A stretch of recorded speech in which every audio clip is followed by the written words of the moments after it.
আজকে আমরা প্র্যাকটিস করব 40+ জিকে 40+ জিকে প্র্যাকটিস করব আজকে আমরা। সো প্রত্যেকে অ্যাটেন্টিভ হয়ে যাও এবং ক্লাসটা অবশ্যই প্রত্যেকে লাইক করে দাও। So let us start. তো প্রথম কোশ্চেন দেখো যে ইলোরা গুহা কোন রাজ্যে অবস্থিত। দেখো মধ্যপ্রদেশ, তামিলনাড়ু, মহারাষ্ট্র, উত্তরপ্রদেশ। উত্তর কি হয়ে যাবে এটা রাইট অ্যান্সার হয়ে যাবে মহারাষ্ট্র। অর্থাৎ ইলোরা গুহা মহারাষ্ট্রে অবস্থিত এবং এই ইলোরা গুহা মহারাষ্ট্রে অবস্থিত এবং ইউনেস্কো ওয়ার্ল্ড হেরিটেজ সাইটের অন্তর্ভুক্ত। নেক্সট কোশ্চেন দেখো যে রামসার সাইট কথাটি যেটির সঙ্গে সম্পর্কিত সেটি কি কি। অপশনগুলো দেখে নাও ভালো করে। জলাভূমি, তৃণভূমি, বনভূমি, উপত্যকা। উত্তর হয়ে যাবে জলাভূমি। এবং 1971 সালে ইরানের রামসার শহরে জলাভূমি সংরক্ষণের জন্য এই আন্তর্জাতিক চুক্তি স্বাক্ষরিত হয়েছিল। তো ভারতের বৃহত্তম রামসার সাইট হলো, মনে রাখবে, সুন্দরবন। ভারতের বৃহত্তম রামসার সাইট হচ্ছে সুন্দরবন। নেক্সট কোশ্চেনে চলে আসবো আমরা। দেখো তেলেঙ্গানা রাজ্যটি গঠিত হয়েছে যে সালে। অর্থাৎ তেলেঙ্গানা রাজ্য কত সালে গঠিত হয়েছে। প্রথমে তোমাদের বলে রাখি, তো যেই কোশ্চেনগুলো আমি করাচ্ছি এগুলো তোমরা আনসার ঝটপট কমেন্টে করে ফেলো এবং প্রত্যেককে বলবো লাইক করে দাও আজকের স্পেশাল ক্লাসটি। এবং নতুন ছাত্রছাত্রীদের উদ্দেশ্যে বলবো তোমরা সাবস্ক্রাইব করে নাও, কারণ ভেরি ইম্পর্ট্যান্ট একটি চ্যানেল। যদি তোমরা সিরিয়াসলি এসএসসি গ্রুপ সি এবং গ্রুপ ডি এর জন্য প্রিপারেশন নিয়ে থাকো, প্রত্যেককে বলবো হোয়াটসঅ্যাপ চ্যানেল জয়েন করে নাও। আর নতুন ছাত্রছাত্রীদের বলবো WhatsApp batch number 1 WhatsApp channel join করে নাও। লিঙ্ক কমেন্টে রয়েছে অথবা ডেসক্রিপশানেও পেয়ে যাবে। তো দেখো এখানে বলে রাখি একটি বিষয় যে 2রা জুন 2014 সালে 2রা জুন 2014 সালে অন্ধ্রপ্রদেশ ভেঙে ভারতের 29তম রাজ্য হয়েছিল। কি নাম তার? উত্তর হবে তেলেঙ্গানা রাজ্য আত্মপ্রকাশ করেছিল 29তম রাজ্য হিসেবে। তো বর্তমানে এই তেলেঙ্গানার রাজধানী যেটা হায়দ্রাবাদ, এটা মনে রাখবা, তেলেঙ্গানার রাজধানী হায়দ্রাবাদ। তো এর সঙ্গে উত্তরটা কি হয়ে যাবে এটার? 2014 সাল। অতএব 2014 সালে 2রা জুন অন্ধ্রপ্রদেশ ভেঙে ভারতের 29তম রাজ্য হিসেবে তেলেঙ্গানা আত্মপ্রকাশ করেছিল। নেক্সট কোশ্চেন দেখো যে নিচের কোন সংরক্ষিত বনভূমিটি পশ্চিমবঙ্গে অবস্থিত নয়। অপশনগুলো ভালো করে দেখে নাও। গরুমারা, মানস, সুন্দরবন, চাপড়ামারি। উত্তর কী হবে? উত্তর হয়ে যাবে মানস। প্রত্যেকে কিন্তু রাইট আনসার কমেন্টে করো। আমার আগে তোমাদের আনসার দিতে হবে কমেন্টে। ঝটপট রাইট আনসার করো, এটাই প্র্যাকটিস, সে সুযোগ তোমাদের কাছে, গ্রেট অপরচুনিটি। তোমরা ঝটপট কমেন্টে আনসার করো এবং লাইক করে দাও। প্রত্যেকে অন্তত লাইক করে দাও আজকের ক্লাসটি, এবং যদি পারো তো লাইকের পরে হাইপ দেখবো অপশন পেয়ে যাবে, হাইপ করে দিও, প্রত্যেকে হাইপ করে দিও। দেখো উত্তর হয়ে যাবে মানস। এবং এই মানস জাতীয় উদ্যান আসাম রাজ্যে অবস্থিত। কোথায় অবস্থিত? আসাম রাজ্যে, মনে রাখবে। এবং এটি একটি ব্যাঘ্র প্রকল্প, টাইগার প্রজেক্ট বলতে পারো, এবং ইউনেস্কো হেরিটেজের সাইট এই মানস, যেটাকে বললাম আমি, মানস। নেক্সট কোশ্চেন দেখো ঝুম হলো কি? এটা ঝুম তো তোমরা যারা ভূগোল ভালো করে পড়েছো তারা ঝটপট রাইট আনসার করে ফেলো কমেন্টে। ঝুম হচ্ছে একটি চাষের পদ্ধতি, ঝুম চাষ বলে যেটাকে। ঝুম চাষ, ধাপ চাষ তোমরা পড়ে থাকবে ভূগোলে। তো যাই হোক, এই ঝুম চাষ প্রধানত সাউথ ইস্ট, অর্থাৎ তোমাদের সাউথ ইস্ট না, নর্থ ইস্ট বলতে পারো। নর্থ ইস্ট অর্থাৎ উত্তর পূর্বাঞ্চলের পাহাড়ি এলাকায় প্রচলিত এক ধরনের কৃষি পদ্ধতি, যেটা হচ্ছে ঝুম চাষ পদ্ধতি। নেক্সট কোশ্চেন দেখো যে গ্যাসটি সর্বাধিক তাপমাত্রায় বায়ুতে উপস্থিত। আমি প্রিভিয়াস ক্লাসে তোমাদের বলে দিয়েছিলাম যে সবচেয়ে বেশি বাতাসে রয়েছে নাইট্রোজেন, যেটা হচ্ছে তোমার 78, অর্থাৎ 78%, বা তোমরা বলতে পারো 78.08%। এবং অক্সিজেনের পরিমাণ ছিল হচ্ছে 20%, অর্থাৎ তোমার 20.95%। তো বাতাসে যে কোশ্চেনটা দেখো এখানে দিয়েছে যে বাতাসে বা বায়ুতে উপস্থিত সর্বাধিক মাত্রায় যেটা গ্যাস, সেটা হচ্ছে নাইট্রোজেন হয়ে যাবে রাইট আনসার। ওকে, নেক্সট কোশ্চেন দেখো হিমোগ্লোবিনের কাজ কি? উত্তর কি হবে? হিমোগ্লোবিনের কাজ হচ্ছে অক্সিজেন পরিবহন করা। এবং এই হিমোগ্লোবিন লোহিত রক্তকণিকায় অবস্থিত এক ধরনের আয়রন, যেটাকে বলে এক ধরনের আয়রন বা লোহা সমৃদ্ধ একটা প্রোটিন বলতে পারো। নেক্সট কোশ্চেন দেখো যে মানবদেহের কোষে থাকে কি? থাকে মানবদেহের কোষে 46টি ক্রোমোজোম থাকে, এবং প্রতিটি মানুষের দেহে 46টি ক্রোমোজোম থাকে। এটা তো তোমার উত্তর বললো, কিন্তু অপশান এভাবেও থাকতে পারে 21 জোড়া, 22 জোড়া, 23 জোড়া, এইভাবে থাকতে পারে। উত্তর হবে তখন 23 জোড়া, ওকে 40টি ক্রোমোজোম। এবং এর সঙ্গে মনে রাখবে যে 44টি অটোজোম থাকে এবং দুটো সেক্স ক্রোমোজোম থাকে, এই বিষয়গুলো মনে রাখতে হবে। নেক্সট কোশ্চেন দেখো, প্রশ্ন বলছে যে অ্যালফ্রেড নোবেল উদ্ভাবন করেছিলেন। অ্যালফ্রেড নোবেল কি উদ্ভাবন করেছিলেন বলো? উত্তর হয়ে যাবে ডিনামাইট। অ্যালফ্রেড নোবেলের আবিষ্কার সেটা হচ্ছে ডিনামাইট। এবং এই অ্যালফ্রেড নোবেলের নামেই কিন্তু নোবেল পুরস্কারটি কার নাম অনুসারে হয়েছিল? অ্যালফ্রেড নোবেলের নামে হয়েছিল। এবং তিনি উইল অনুযায়ী কিছু সঞ্চিত অর্থ রেখে গিয়েছিলেন, আর সেই থেকেই কিন্তু 1901 সাল থেকে বিশ্ববিখ্যাত যেটা নোবেল পুরস্কার তোমরা পড়ো, নোবেল প্রাইজ, তো সেটা প্রদান করা শুরু হয়েছিল। ঠিক আছে, নেক্সট কোশ্চেন, ধরিত্রী দিবস কবে পালিত হয়? প্রত্যেককে বলবো ক্লাসটি কিন্তু লাইক করে দিতে হবে, ক্লাসটি প্রত্যেকে ঝটপট লাইক করে দাও এবং কমেন্টে রাইট অ্যান্সার করে ফেলো। গ্রেট অপরচুনিটি প্র্যাকটিস করবার জন্য। তোমরা দেখতে পাচ্ছ কোশ্চেন লেভেল কীরকম ধরনের রয়েছে, তোমাদের প্রিপারেশন কতদূর সেটাও কিন্তু তোমরা নিজেরা এক্সামাইন করে নিতে পারবে। সো প্রত্যেককে বলবো লাইক করে দাও, আর পারলে হাইপ করে দিও, ভিডিওটা একবার করে হাইপ করে দিও। ঠিক আছে, নেক্সট কোশ্চেন দেখো, যে ধরিত্রী দিবস পালিত হয় কবে? উত্তর হবে 22শে এপ্রিল পালিত হয়। নেক্সট কোশ্চেন, আনন্দমঠ গ্রন্থের লেখক, তো আমি প্রিভিয়াস ক্লাসে তোমাদের করিয়েছি, পুরনো ছাত্রছাত্রী যারা রয়েছে তারা ঝটপট রাইট আনসার করে ফেলো। উত্তর হবে বঙ্কিমচন্দ্র চট্টোপাধ্যায়। এবং এই আনন্দমঠ উপন্যাস থেকে ভারতের জাতীয় যেটা স্তোত্র বন্দে মাতরম সেটি গৃহীত হয়েছে। নেক্সট কোশ্চেন দেখো, যে সর্বশেষ গঠিত ভারতীয় রাজ্যটি কি? সর্বশেষে আমি তো তোমাদের একটু আগেই বললাম যে অন্ধ্রপ্রদেশ ভেঙে তেলেঙ্গানা তৈরি হলো, তো উত্তর হয়ে যাবে তেলেঙ্গানা। 29th যেটা স্টেট বলতে পারো তেলেঙ্গানা, 2014 সালে মানে একটা নবীনতম রাজ্য। এবং 2019 সালে জম্মু কাশ্মীর রাজ্য থেকে কেন্দ্রশাসিত অঞ্চলে পরিণত হয়েছে। মানে জম্মু কাশ্মীর 2019 সালে এখন মানে রাজ্য থেকে কেন্দ্রশাসিত অঞ্চলে পরিণত হয়েছে, এটা মনে রাখবে। এর সঙ্গে জম্মু কাশ্মীর বিষয়টা বলা হচ্ছে যে রজার ফেডারের যে খেলার সঙ্গে যুক্ত ছিলেন, রজার ফেডেরা কোন খেলার সঙ্গে যুক্ত বলো? ব্যাডমিন্টন? না, ব্যাডমিন্টনের সঙ্গে তো রজার যুক্ত নয়। হকি হবে না, টেনিস হয়ে যাবে রাইট অ্যান্সার। রজারের সঙ্গে টেনিসের নাম সম্পর্কিত। এবং তিনি এই যে রজার, তিনি হচ্ছেন সুইজারল্যান্ডের একজন কিংবদন্তি টেনিস খেলোয়াড়। তোমরা হয়তো গুগলেও দেখে থাকবে বা ইউটিউবেও দেখে থাকবে ভিডিও অনেক। তো যিনি কিন্তু 11টি গ্রাউন্ড স্ল্যাম খেতাব জিতেছিলেন। 20টি গ্র্যান্ড স্ল্যাম খেতাব জিতেছিলেন, 20টি। মনে রাখবে। নেক্সট কোশ্চেন, কৌলিন্য প্রথার প্রচলন কে করেন বলো? রাইট অ্যান্সার বলে দাও, উত্তর কী হবে? বল্লাল সেন। এবং সেন বংশের শ্রেষ্ঠ রাজা হচ্ছেন বল্লাল সেন। সিপাহী বিদ্রোহ প্রথম কোথায় হয়েছিল? ব্যারাকপুরে। না দেখে রাইট অ্যান্সার হয়ে যায়। এবং সাল কত ছিল সিপাহী বিদ্রোহের? 1857 সাল, 29শে মার্চ। এবং ব্যারাকপুর সেনানিবাসে মঙ্গল পাণ্ডের প্রথম বিদ্রোহটি সূচনা করেছিল এবং প্রথম ফাঁসি হয়েছিল মঙ্গল পাণ্ডের এই বিদ্রোহে। ভারতের জাতীয় কংগ্রেসের প্রথম সভাপতি কে ছিলেন? উত্তর কী হয়ে যাবে? উত্তর হয়ে যাবে উমেশ চন্দ্র ব্যানার্জি। আশা করি প্রত্যেকের কিন্তু ক্লাসটি বুঝতে পারছো, প্রত্যেকের ভালো লাগছে। প্রত্যেকে কিন্তু কমেন্টে আমাকে লিখে পাঠাও যে আজকের ক্লাসটি কীরকম মনে হচ্ছে তোমাদের, কতটা গুরুত্বপূর্ণ, হাউ ইম্পর্টেন্ট দিস ক্লাস আর। উত্তর কিন্তু তোমাদের দিতেই হবে কমেন্টে, প্রত্যেকে উত্তর করো কমেন্টে, সঠিক উত্তর জানাও প্রশ্নের, এবং এভাবে প্র্যাকটিস করতে থাকো, সফল ঠিক হবে। নেক্সট কোশ্চেন দেখো, তারপরে দেখো, প্লাবন সমভূমিতে গঠিত নবীন পলিমাটিকে কি বলা হয়? উত্তর কী হবে? উত্তর হয়ে যাবে খাদার বলা হয়। নবীন পলিমাটিকে বলা হয় খাদার, এবং প্রাচীন পলিমাটিকে বলা হয় এই যে ভাঙার হচ্ছে প্রাচীন পলিমাটি, এবং খাদার হচ্ছে নবীন পলিমাটি। দুটো জিনিস মনে রাখবে। নেক্সট কোশ্চেন দেখো, যে ভারতে আউশ ধান কাটা হয় কোন সময়? উত্তর হয়ে যাবে বর্ষাকালে কাটা হয়।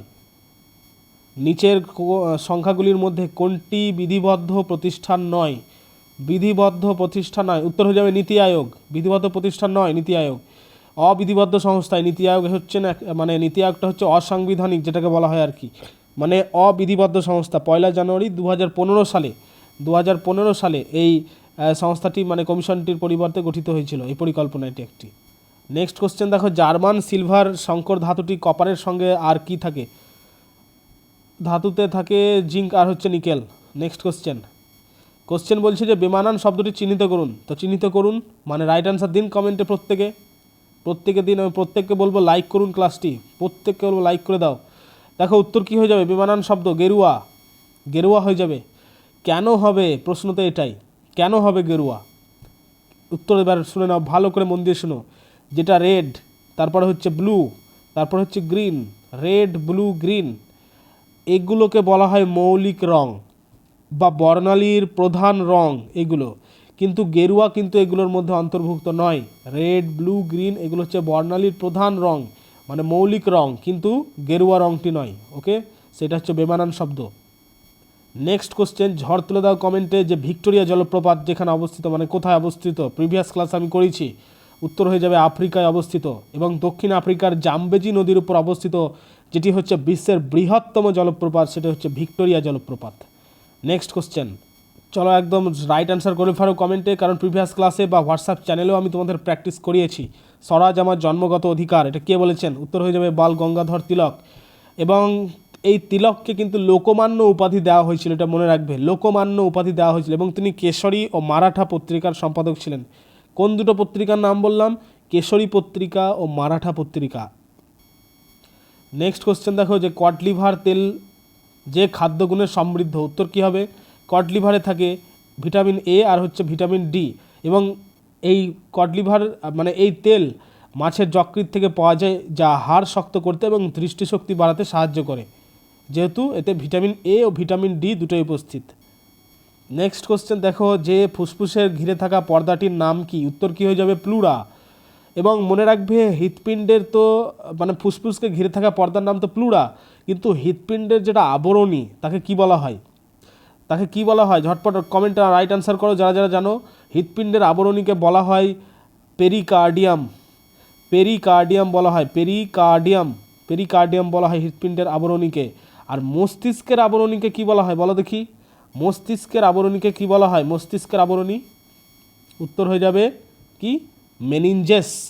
তাহলে তিনটে জিনিস জানলাম, ফুসফুসের আবরণী প্লুরা, হৃৎপিণ্ডের আবরণী পেরিকার্ডিয়াম, মস্তিষ্কের আবরণী মেনিনজেস। তাহলে বুঝতে পারছো ক্লাসটি কত ইম্পর্টেন্ট আজকের। তো প্রত্যেকে কমেন্ট করবে নিচে যে কেমন লাগছে আজকের ক্লাসটি, কেমন লাগছে প্রত্যেকে কমেন্ট করবে নিচে। কমেন্ট প্রত্যেকে জানাবে আমাকে, তোমাদের একটা ভালো কমেন্ট, লাইক, হাইপ সবটাই কিন্তু আমাদের মোটিভেশন যোগায় নেক্সট প্রিভিয়াস যে সমস্ত ক্লাসগুলো দিয়েছি তার থেকেও আরও বেটার ক্লাস আনতে। সো তোমাদেরকে বলবো অবশ্যই কিন্তু কমেন্ট করে জানাও ক্লাসটি কেমন মনে হচ্ছে তোমাদের। নেক্সট কোশ্চেন, HIV শনাক্তকরণে এলিজা টেস্ট পরীক্ষা করা হয়, কিন্তু HIV সংক্রমণের বিষয়ে নিশ্চিত হওয়ার জন্য কি করা হয়? উত্তর করো। উত্তর হয়ে যাবে ওয়েস্টার্ন ব্লটিং করা হয়। নেক্সট কোশ্চেন দেখো ভারতের কোন শহরে ডুরান্ড কাপ প্রতিযোগিতা প্রথম অনুষ্ঠিত হয়েছিল? উত্তর হয়ে যাবে সিমলা। কত সালে হয়েছিল? 1888 সালে হয়েছিল। কোথায় হয়েছিল? হিমাচল প্রদেশে হয়েছিল, হিমাচল প্রদেশ। এবং হিমাচল প্রদেশের সিমলাতে হয়েছিল প্রথম ডুরান্ড কাপ অনুষ্ঠিত হয়েছিল। এবং এটি হচ্ছে এশিয়ার প্রাচীনতম ফুটবল টুর্নামেন্ট, ভালো করে মনে রাখবে, এশিয়ার প্রাচীনতম ফুটবল টুর্নামেন্ট ছিল এটি। নেক্সট কোশ্চেন দেখো যে কোন ব্রিটিশ শাসক ভারতে পুলিশ শাসনের স্থাপনের কর্তা ছিলেন, মানে পুলিশি ব্যবস্থা চালু করেছিলেন? কে? Lord Cornwallis. লর্ড কর্নওয়ালিসকে কি বলা হয় বলো তো? লর্ড কর্নওয়ালিসকে বলা হয় father of Indian civil service বলে দিতে পারো, father of Indian civil service, যেহেতু তিনি সিভিল সার্ভিস প্রবর্তন করেছিলেন। সো এই কারণে কিন্তু তাকে অর্থাৎ লর্ড কর্নওয়ালিসকে father of Indian civil service বলা হয়ে থাকে। তিনি 1793 সালে, এই বিষয়টি মনে রাখবে যে 1793 সালে চিরস্থায়ী বন্দোবস্ত প্রবর্তন করেছিলেন। এটি আশা করি তোমরা প্রত্যেকে জানো। নেক্সট কোশ্চেন দেখো বাংলার প্রথম গভর্নর জেনারেল কে? এটা তো একদম ঝড় উঠে যাবে কমেন্টে আশা করি। দেখো উত্তর হয়ে যাবে ওয়ারেন হেস্টিংস। ওয়ারেন হেস্টিংস ছিলেন বাংলার প্রথম গভর্নর জেনারেল। নেক্সট কোশ্চেন দেখো ভারতে প্রকাশিত প্রথম সংবাদপত্র, দেখতেই হবে না, উত্তর হয়ে যাবে বেঙ্গল গেজেট। এবং এই বেঙ্গল গেজেট কে প্রকাশ করেন বলো তো? কে প্রকাশ করেন? James Augustus Hicky. কে প্রকাশ করেন? James Augustus Hicky.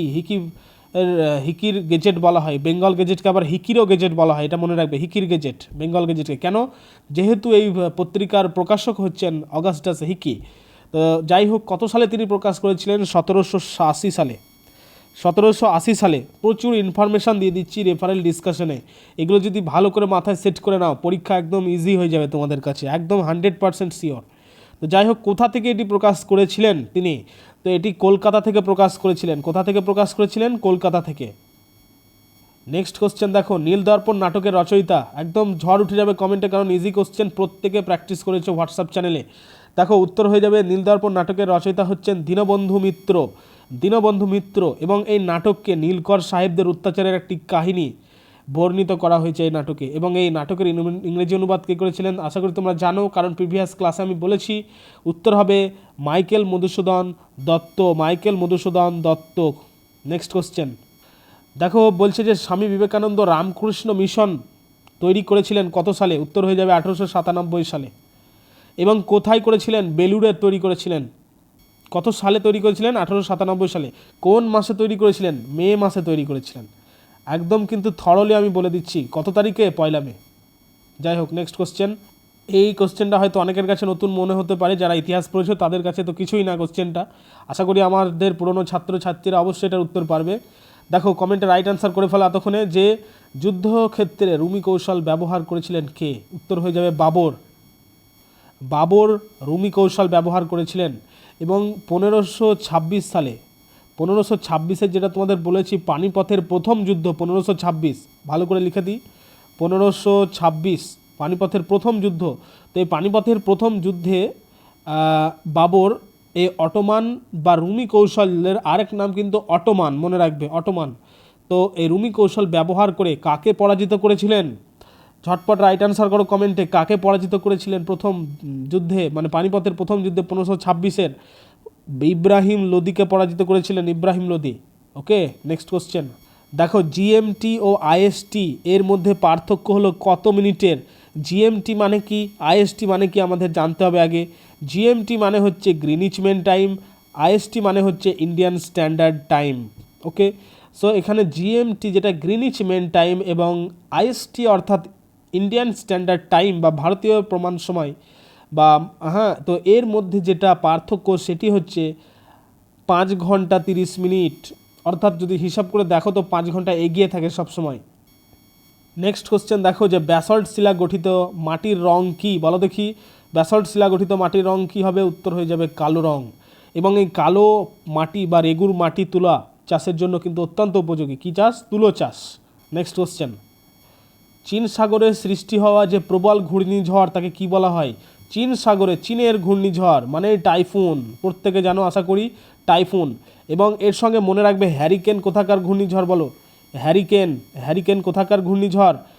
আটলান্টিক মহাসাগরীয় ঘূর্ণিঝড়ের নাম হচ্ছে হ্যারিকেন। এবং সাইক্লোন কোথাকার? সাইক্লোন আশা করি প্রত্যেকে পারবে। সাইক্লোন হচ্ছে ভারতীয় মহাসাগরীয়। তো 3টে জিনিস জানলাম।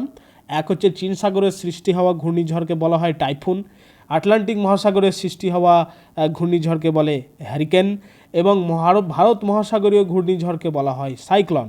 ওকে, সো নেক্সট কোশ্চেন। সো প্রত্যেককে বলবো, প্রত্যেককে কিন্তু লাইক করতে হবে আজকের ক্লাসটি। প্রত্যেকে যেন লাইক করে দিও। তোমাদের এই লাইকই কিন্তু আমাদের বিরাট সাপোর্ট, বিরাট মোটিভেশন। সো যারা নতুন ছাত্রছাত্রী রয়েছে তাদেরকে বলবো হোয়াটসঅ্যাপ চ্যানেল জয়েন করে নেওয়া অতি সত্বর। সেখানে প্রত্যেক দিন বহু জিকে কুইজ দিয়ে দেওয়া হয়, সেগুলো তোমরা প্র্যাকটিস করার একটা সুযোগ পেয়ে যাচ্ছ। সঙ্গে পেয়ে যাচ্ছ কি না, আপডেটস পরীক্ষা সংক্রান্ত।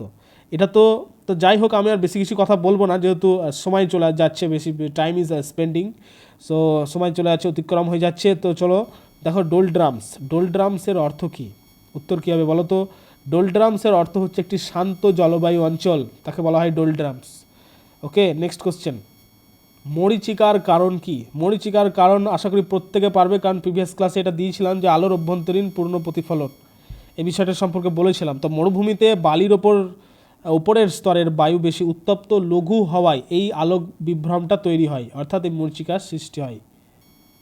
নেক্সট কোশ্চেন দেখো, কোশ্চেন নাম্বার 39, যে সূর্যের শক্তির উৎস কী? উত্তর কী হবে? উত্তর হয়ে যাবে নিউক্লিয় সংযোজন। নেক্সট কোশ্চেন দেখো, যে নিচের কোনটি মূল নয়? আচ্ছা, মূল নয়, নয় বলেছে কিন্তু, ভালো করে ফোকাস করো কোশ্চেনে। মূল নয়, উত্তর কী হবে? মূলত হবে না, কারণ মূলত মূল আলু, হ্যাঁ আলু হতে পারে, আলু তো মূল নয়। তাছাড়া দেখো গাজরও মূল, বিটও মূল। তো যাই হোক, আলু হবে এটা রাইট আনসার। এবং এই আলু একটি রূপান্তরিত ভূগর্ভস্থ কাণ্ড, এটা কিন্তু মূল নয়, এটা হচ্ছে কাণ্ড, অ্যাকচুয়ালি কাণ্ড।